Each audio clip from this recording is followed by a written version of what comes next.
Seja bem-vindo, se inscreva no canal, por gentileza. Vamos ao resumo da novela Terra Prometida de quarta-feira, 3 de janeiro de 2024.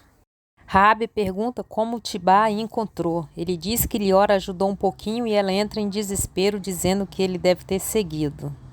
Sandor diz que não quer ser obrigado a enfrentar o próprio pai. Ele diz para Raabe que se fosse qualquer outro homem não estaria mais respirando, mas como é seu filho, talvez esteja no destino que ele vai viver a vida com Raabe que Tibá queria. Raabe então pergunta, já que ele não vai matá-los e nem prender, o que vai fazer. Ele diz que vai ajudá-los a fugir de Jericó e que amanhã voltará para fazer isso. Livana diz para sua mãe que não aguenta mais esconder e que mais cedo ou mais tarde eles iam descobrir. Ela pede perdão e diz que cometeu um pecado muito grande sobre a honra dela. Ela diz que está grávida. Laila só arregala os olhos. Seu pai chega por trás e pergunta o que é isso, do que ela está falando. Pergunta quem é o responsável. Ela chora e não quer dizer, e ele começa a perguntar quem a desonrou. Ele diz, de quem é esse filho? Rony aparece e diz, o filho é meu. Livana fica surpresa. Os lagartos se preparam para ir embora de Jericó e resolvem agradecer o Deus de Israel. Raabe agradece a Sandor por ele não ter denunciado Nobá ao Tibá. Ele diz que ela não entendeu ainda, ele só quer o bem dela e da família. Darda diz que não há nada mais a fazer por Adara e fala para Aruna ficar o tempo que necessitar.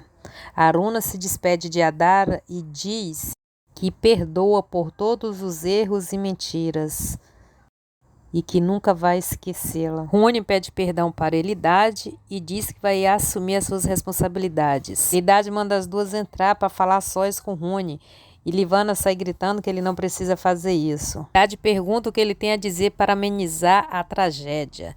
Ele diz que nada mais do que ele já falou, que quer assumir as suas responsabilidades, pede perdão a ele, mas vai assumir essa criança.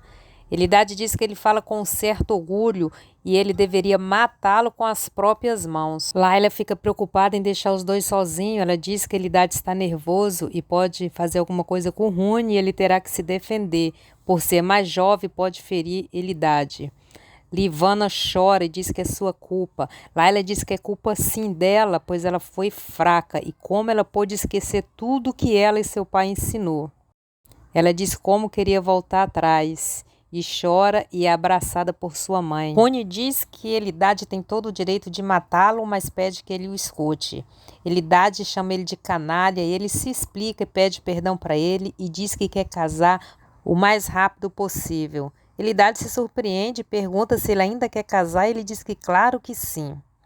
E diz que se eles casarem rápido, ninguém vai perceber. E Elidade conclui que o nome da família dele será preservado. Os dois apertam as mãos e Elidade diz que ele é um homem digno, pois errou, mas reparou seu erro. E os dois se abraçam. Rony promete fazer Livana e o neto dele muito felizes. Raniel diz para Maqui que não engole a história que ele contou e que ele pode ir contando em que confusão se meteu. Maqui diz que não é mais criança, o que acontece na vida dele é problema dele. Raniel diz que não é só problema dele. Se ele se envolver em um problema sério, é de toda a família e envolve a honra deles. Por isso ele quer saber o que aconteceu e quer saber agora. Maqui diz, pode deixar, pai, eu criei o problema e vou sair dele sozinho. E Raniel fala que não quer saber de surpresas. Os meninos entram cada um em um cesto para no dia seguinte partir de Jericó com os mercadores. Nobá diz para eles até o outro lado da muralha.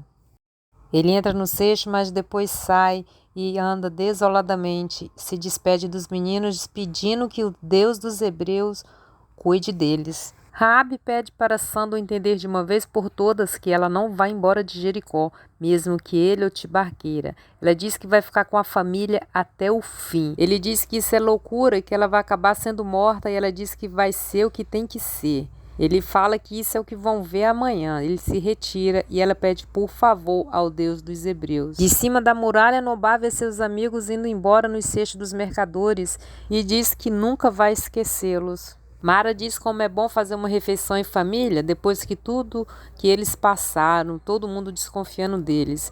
Eloy diz que é a segunda vez que desconfio dele justamente E Mara solta que é porque ele não é confiável. Ailde pede que ela pare e diz que eles deveriam agradecer a Deus por ter tudo esclarecido. Aruna entra correndo e diz que Adara morreu ontem à noite e é abraçada por Ioná. Boan, ainda revoltado com Sama, ele diz que ela o fez de idiota. Setu conversa com ele e o acalma, dizendo que ela não fez para se divertir e que ela está sofrendo tanto quanto ele, e que ela queria esse filho talvez até mais do que ele. Pede que ele se coloque no lugar dela, pois ela sempre foi companheira dele.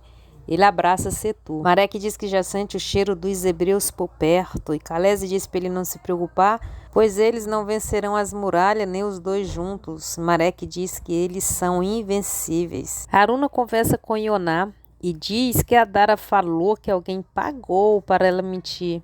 Ela diz que gostava de Adara e agora a angústia voltou, pois ela perdeu Adara e continua sem saber quem é sua mãe. Ioná diz que um dia ela vai saber quem é a mãe ou o que aconteceu com ela. Samara está nervosa e diz que não aguenta esperar para ter certeza se o veneno funcionou e se Adara morreu. Leia diz que elas têm que esperar. Kemuel entra apavorado dizendo que Adara morreu ontem à noite e as duas dissimulada finge estar surpresa e diz que é melhor ela ter morrido de uma morte natural do que ser executada. Ele diz que ficou muito triste com a notícia e Leia abraça ele e diz que ela também ficou. Ele se retira para o quarto e as duas cobras comemoram. Samara diz que deu certo e Leia diz que finalmente se livraram daquela infeliz. Ela morreu e com ela tudo que poderia prejudicá-la. Samara diz que foi fácil. Leia diz que não foi só fácil, foi um prazer. A tonta da Aruna nunca vai descobrir o que aconteceu, nem Josué. Que agora elas estão livres e Samara pode casar com Josué e as duas serem as mulheres mais importantes de Israel. Gibá diz que vai para a guerra e pede que Axa o beije antes de partir. Ela diz que não e ele tenta beijá-la à força. Otiniel defende a moça e manda Gibá embora. Ele diz que só vai embora porque não quer confusão na frente da tenda de Caleb, mas pede que Otiniel não se meta na vida dele. Axa agradece a Otiniel. Tibá fala para Cadmo que ele é o homem de confiança dele há muito tempo e só confia nele, e pede ajuda dele para um assunto de vida ou morte. Ele diz que descobriu aonde Sando e Raabe estão escondidos. Nobá volta para casa triste e pergunta será que um dia vai rever os amigos. Raabe diz que ele sabe a quem recorrer e se essa coisa for justa, ele sabe a quem pedir. Sandor chega e diz que se ele tiver amor à vida, saia logo antes que o pai dele chegue. Tibá explica a situação para Cadmo e pede que ele leve Sandor para sua casa enquanto ele encontra outro esconderijo para Raabe. Cadmo diz que ele pode contar com ele. Aruna diz para Ioná que Josué não a quer mais e ele tem toda a razão. Ioná diz que o amor deles é maior que tudo isso, que eles vão se entender. Aruna diz que é tudo o que ela mais queria, mas perdeu as esperanças. Ela perdeu Josué para sempre. Se você gosta da novela, eu peço a gentileza de se inscrever no canal e ativar o sino de notificação. Participe comigo deixando um comentário. Até o próximo vídeo. Fiquem com Deus. Josué para sempre.